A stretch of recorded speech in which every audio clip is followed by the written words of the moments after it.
Well, it's really exciting to be up at this Nerve Control Centre of Greenlight Television with Dave Bynum, who, of course, we go back many years. Hey, it's not been a good shutdown, has it, in a sense? Because everything you do, you should be around the world doing it.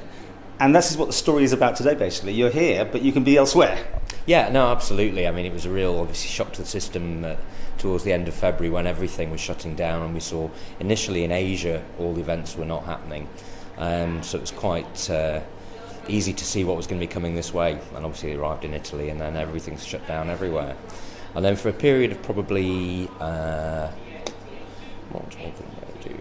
4 months, we literally had no events on at all anywhere happening. And then in July, America started up again, and we were very fortunate. We were able to invest in some technology, and we can now direct and produce the events live here with just the cameras on site in the States and onboard cameras and things. But so hang on, this is right. So everything's here, the cameras are there, but you control it all back here. Is there all sorts of delays and things? Satellites? It's actually remarkably small. We've done some testing on the island at the TT in 2018 with the technology, and it worked really well. But that was obviously sort of 10 miles away from the camera. Then at the Northwest in 2019, we used about 6 of these transmitter units, and they worked really well. Again, it was within a 10-mile radius of where the control room was. So then, by pure chance at the start of this year, we thought we'd try it in America, and I was in our office in Tampa in Florida, and the racetrack was 300 miles away. And it worked fine, and there was no difference in delay. So then, of course, we closed down, and we were faced with having to try and do it from the island. And we're thinking, well, okay, it's going to be going through so many gateways, so many different routes that it could potentially go. What on earth will the delay be? So anyway, we did a test, and there was no difference. So literally, it's 1.6 seconds delay. So even that, it can be off-putting at times until you get used to it, because I maybe asked one of the cameramen to do something, and he's actually already done it.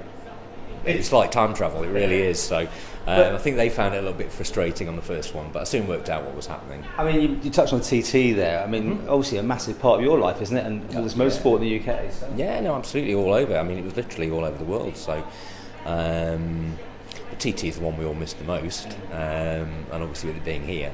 But yeah, it's just great to be in a position where we can at least do some work and do it from here. And obviously, with this technology, we can work anywhere in the world. And not going to be very good for my air miles, but...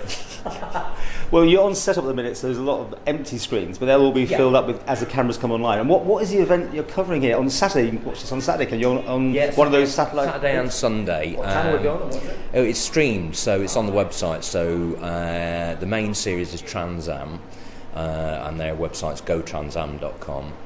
You can watch it live there, and then also there's some vintage racing taking place, which is on their own website, which is the SVRA. So yeah, at the moment we're just setting up. So Lauren is out there at the track, and she's going around just checking the transmitters, each of the camera locations, and then the onboard cameras. So it's a sort of a steady start to the weekend today. And high tech is usually your phone as part of the talkback, I noticed there.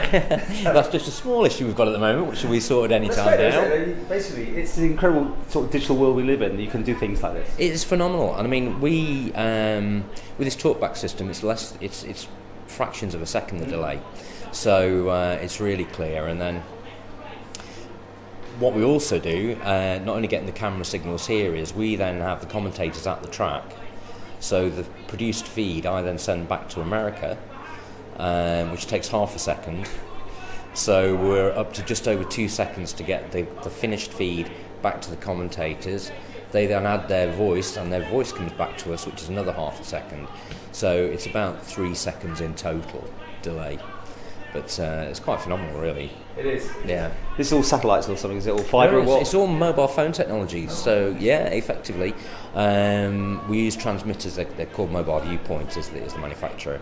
And they have 8 SIM cards in them, and they bond the strength from each of them together. So we'll have 2 Verizon, 2 Sprint Mobile, 2 AT&T. Spread the love around all networks. Basically. Exactly, because, you go to one area, and obviously one network is stronger than another.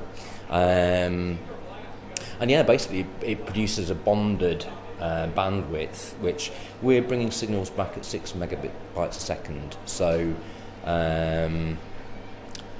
it's the compression technology is so good these days that when you get the pictures out the other end, they still look remarkably good. Not full HD, obviously. And does that mean that Greenlight's got a good amount of things in their books now, if this all works and everything? Well, it is all working, so that means orders will pick up? Obviously, there's nothing really happening in the UK. We did 2 races at Scarborough recently, about 2 weeks ago and 4 weeks ago, and one in Northern Ireland at Cookstown, which was great to get something underway this side of the Atlantic this year. We've got 3 more races in America after this one. We're going to Atlanta, Austin in Texas, and Laguna Seca in California. And then America again will kick off fairly early in February for 2021. What will happen this side of the water, obviously we don't really know, but I mean, we're quite hopeful that having had some road racing take place in the UK, that it's sort of, and successfully, it sets a bit of a benchmark that it can be done safely and in a COVID-friendly. But there are casualties on that. I mean, like Northwest 200 was, last I heard, it was still, what's going to happen there with that? Yeah, well, Northwest 200 didn't run this year. Will it be back? Is it okay? Oh yeah, Northwest's fine. No, Northwest's fine. It's the Ulster Grand Prix that's been in some financial difficulties, but they are working hard behind the scenes to try and bring it back for next year. So I was talking to the organiser today, actually. And the chief minister is sort of optimistic about TT. I mean, it can't be done behind closed doors, I don't think, particularly, but anyway, who knows? Yeah, I don't know. I mean, you just got to take... I mean, things change so quickly at the moment, don't they? And I mean, running sport is a minor thing compared to everything else that's going on in the world. It's an important thing for you.